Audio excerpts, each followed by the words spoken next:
જય માતાજી। તો મેં આજે દાબડા વડા બનાવ્યા છે। દાબડા વડા બનાવવા માટે મેં ચણાનો લોટ લીધો છે, તલ લીધા છે, ધાણા લીધા છે, વરિયાળી લીધી છે, લસણ લીધું છે, લાલ મરચું લીધું છે, તજબાદીનો ભૂકો લીધો છે, મરી પાવડર લીધો છે, ચાટ મસાલો લીધો છે, ધાણા જીરું લીધું છે, સંચળ લીધો છે, મીઠું લીધું છે અને લીંબુ લીધું છે। હવે મેં ગેસ પર એક પેન મૂકી દીધું છે ગરમ થવા। તેમાં મેં તેલ નાખી દીધું છે અને તેલ થોડુંક ગરમ થાય એટલે એમાં ચણાનો લોટ નાખી દેવાનો છે અને ધીમા તાપે એને શેકવાનો છે। બરાબર આપણે એને મિક્સ કરી દેવાનો છે અને ચણાના લોટની જગ્યાએ તમે સેવ અથવા તો જાડા ગાંઠિયા એ પણ લઈ શકો છો। એને શેકવાના, ડાયરેક્ટ એને ક્રશ કરી નાખવાના છે। લોટ શેકાય છે એટલે આપણે એને એક સાઈડ ઠંડો થવા મૂકી દેવાનો છે।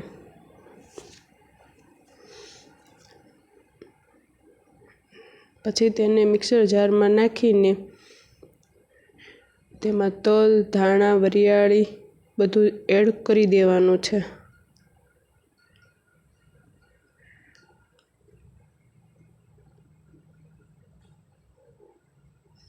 અને બરાબર આપણે ક્રશ કરી લેવાનું છે। જો ગાંઠિયા કે સેવ હોય તો તે ડાયરેક્ટ જ નાખી દેવાનું છે।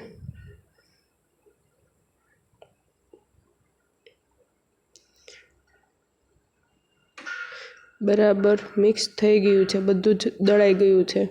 હવે આપણે એને એક પેનમાં પાછું કાઢી લઈશું અને તેમાં થોડુંક તેલ નાખી દઈશું અને બરાબર તેને આપણે મસળી લઈશું હાથથી। બરાબર તેને મસળી લેવાનું છે હાથ વડે। બધું જ મિક્સ કરીને બરાબર એક રસ કરી નાખવાનું છે।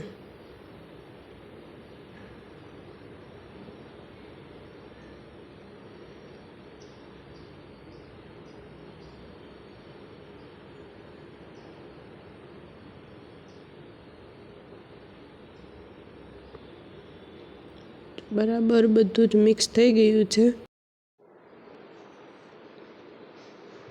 હવે આપણે ચણાનો લોટ લઈશું એક બાઉલમાં। તેમાં આપણે મીઠું નાખી દઈશું, થોડાક સોડા નાખી દઈશું અને પાણી નાખશું। પાણી જોતાં પૂરતું જ નાખવાનું છે અને ધીમે ધીમે હલાવી લઈશું એને। આ બેટર એકદમ પતલું નથી કરવાનું, જાડું રાખવાનું છે એટલે જોતાં પૂરતું જ પાણી નાખવાનું છે અંદર। તો અહીં બેટર તૈયાર થઈ ગયું છે। હવે આપણે બટેકા લઈ લેવાના છે। બટેકાની છાલ ઉતારીને આપણે વેફર પાડવાના મશીનમાં આવી રીતે પતલી વેફર જેવી જ બટેકાની બધી ચિપ્સ તૈયાર કરી લેવાની છે। પછી આપણે એક એમાંથી ચિપ્સ લેવાની છે અને તેમાં મસાલો ઉપર નાખી દેવાનો છે અને બરાબર તેને આપણે દબાવી દેવાનો છે। પછી તેના પર બીજી ચિપ્સ મૂકી દેવાની છે અને બરાબર એને આપણે બંને હાથ વચ્ચે હથેળીમાં રાખીને પ્રેસ કરી દેવાનો છે જેથી એ છૂટું ન પડે અને બંને ચોંટી જાય। આવી જ રીતે આપણે બધી જ ચિપ્સને મસાલો ભરી દેવાનો છે અને મેં ગેસ પર એક પેન પર તેલ પણ ગરમ થવા મૂકી દીધું હતું અને સાઈડમાં બધી જ આ ભરી લીધી છે।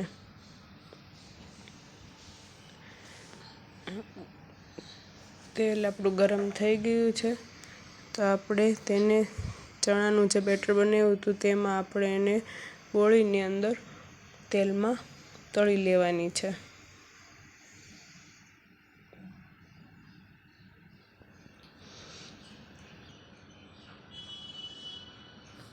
અને આને આપણે પલટાવી નાખવાની છે। બંને બાજુ બરાબર તળાઈ જાય ત્યાં સુધી તળવાનું છે।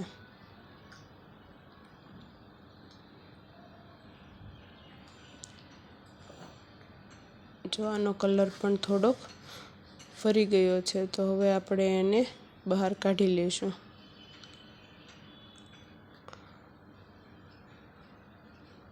અને હવે આપણે ચપ્પુ વડે એને કાપી લઈશું અને આમલીની ચટણી સાથે આને સર્વ કરીશું। તો તમને મારો વિડીયો કેવો લાગ્યો તે જરૂર જણાવજો, લાઈક કરજો અને સબસ્ક્રાઈબ કરજો। જય માતાજી।